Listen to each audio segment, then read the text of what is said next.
জঙ্গলে মঙ্গল নয়, জঙ্গলে বারণ। কবে থেকে কবে?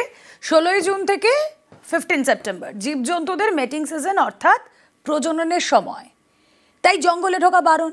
কিন্তু তা সত্ত্বেও সোমবার ভোরে অসমের 35 জন বাসিন্দা ঢুকে পড়েন বক্সা টাইগার রিজার্ভের জঙ্গলে। সারা দিন তারা জঙ্গলেই ছিলেন, কিন্তু নো এন্ট্রি জোনে এই 35 জন কিভাবে এন্ট্রি পেলেন? বন দপ্তরের নজরদারি তাহলে কোথায়? প্রশ্ন উঠছে।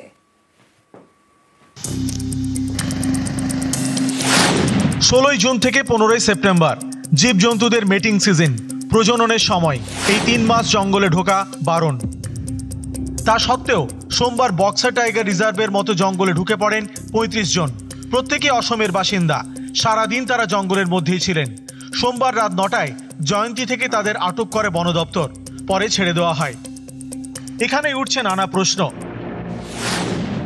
যে সময় জঙ্গলে ঢোকা বারণ, সে সময় বক্সা টাইগার রিজার্ভের মতো জঙ্গলে অসমের বাসিন্দারা ঢুকলেন কিভাবে?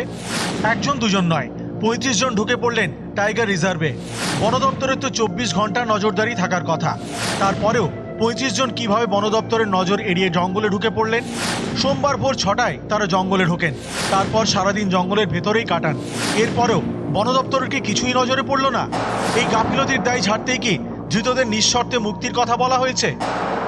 কিছু অত্যুৎসাহী জীবনের পরোয়া না করে যেভাবে মিটিং সিজনের মধ্যে একদম কোর এরিয়ায় সেখানে কিভাবে ঢুকলো, তাহলে বন প্রশাসনের নিশ্চয়ই কোনো গাফিলতি আছে, তাদের সেন দৃষ্টি কাজ করছে না, কর্মী কি অপ্রতুলতা, তাদেরই এটা মনিটরিং করার কথা।